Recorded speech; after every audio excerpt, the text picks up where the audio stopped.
دا خبرې ځکه بار بار درته کوم زه به نه یم، بیا به تاسې مشران یاست، بیا به تاسې هم د کخیرو دا وطنونه په رسمیت پیژنئ، بیا به بابای قوم پیژنئ، ملي ترانې به وایاست، ملي سرودونه به کوئ، ملي اتڼونه به کوئ، ملي لوبې به یې، ملي کرکټونه به یې، ملي سوټي به یې، ملي ډانګونه به یې، بیا به کخیرو ختمونه ورته کوئ، شی به کوئ.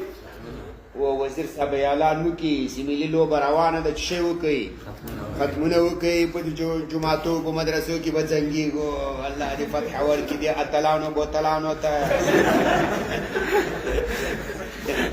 اعلان به کېږي رسمي کخیر و، څرنګه رسما به اعلان کېږي، په مدرسو کې به داسې ختمونه ورته کېږي، تاسې غم مه کوئ. او په فلسطینو، په باجوړو، په سواتو، په بلوچستانو، په وزیرستانو، په دنیا، په سومالیاو، په نورو ځایو، په چچنیا، انګوشتیا، سنکیانکو، په دې کې په مسلمانانو باندې به ظلم کېږي، حلالېږي به، سوځېږي به. موږ کرکټیان د سیوټي والا به ور خبر هم نه یو، موږ به د سیوټي والا ته اتل وایو، هغو ته به مبارکي ورکوو.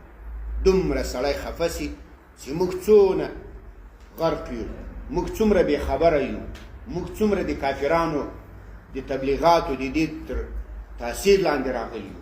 ګورې دا غربیان ډېر غلط خلک دي، دا په یو شي باندې مصرف وکړي، پیسې پې باندې ولګوي، بس اتې موږ وایي دا ډېر ښه شی ده. سامري خوسای جوړ کړو که نه کو جوړ؟ خلکو ورته سجدې کولې. ولې ورته سجدې کولې؟ هغه نه پوهېدوس دا خوسای ده، نو ولې سجدې ورته کولې؟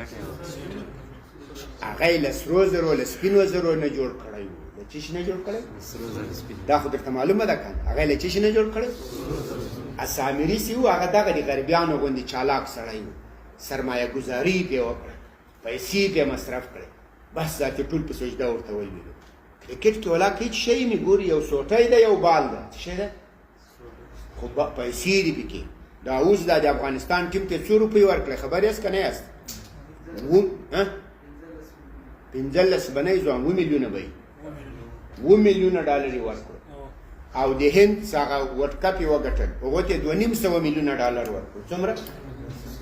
دا اوس دغه ذاتې د سامري خوسی شي، چې ټول پورته پورته ورته غورځو، اتڼ هم شروع کړی. دا څونه ښه شی ده. د نبي نه منو، د قرآن نه منو، د شریعت نه منو، خو بس دا د سامري خوسي ته په سجده پراته وي، ځکه سرمایه ګزاري پرې وشوه. شی پرې وشوه، بعضې خبرو باندې سوچ کوئ. او ګورې دا ځکه بار بار درته وایم، تاسې به سبا ځوانان یاست، تاسې به علما یاست، تاسې به لوی لوی خلک یاست، تاسې ته بیا شاګردان ناست دي، بیا به ته ورته وایي دې بوتلانو ته به یو مبارکي ورکړو، هغه به دا نور رئیس الله دا ډېر ښه کار ده، ده مبارک هم شی ورکړه. بعضې کیسو کې لږ سوچ کوئ، فکر کوئ. یقیني ته به هغه خلک به دې ټول غافل کړي.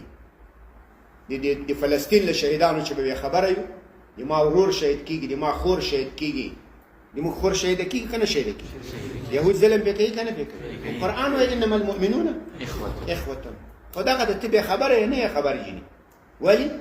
درک دې کم ده، سیاسي او تاریخي او علمي درک دې یقیني کم ده. او دا ولې ګورئ، په دا ټول دا مکتبونه وایي، مدرسې وایي، تاسو د سیاست کوم کتاب لیدلی؟ لیدلی نه. قاضي د حمدالله د میبزي د جز لا تجزا د هیولا ده، کینې لیونه یې دا والا کې جز لا تجزا یې هیولا یې قراره قراري ده. زاړې کیسې دې راخیستې دي، پلانۍ داسې وایي، ارسطو داسې. اوس راسه انګریز څه وایي، امریکا څه وایي، یورپ څه وایي. ولې مسلمانان داسې ټوټه ټوټه دي؟ تاسو خو لږ صبر وکړئ، دا ټولې خبرې به واضحه سي. دا سیاسي درسونه موږ ځکه نه وایو، بیا خلک هوښیارېږي، بیا ټول خلک په خبر باندې پوهېږي. بیا اول په ما اعتراض کوي، اول په ما اعتراض کوي. اوس خلک دغسې شودهګان دي، کرکټ ته هم ډول را ایستلی پورته پورته غورځي، سوټي ته هم بول، په دې باندې په پسو باندې که حکومت کېږي که په سړو باندې که حکومت کېږي؟ پسونه باندې 500 پسونه یو شپون پسې روان وي، یو یې سپی ورسره روان وي، او 10 دانې طالبان څوک سم نسي روانولی، ځکه پسونه غریب خو خبر نه پوهېږي. داسې چل شو.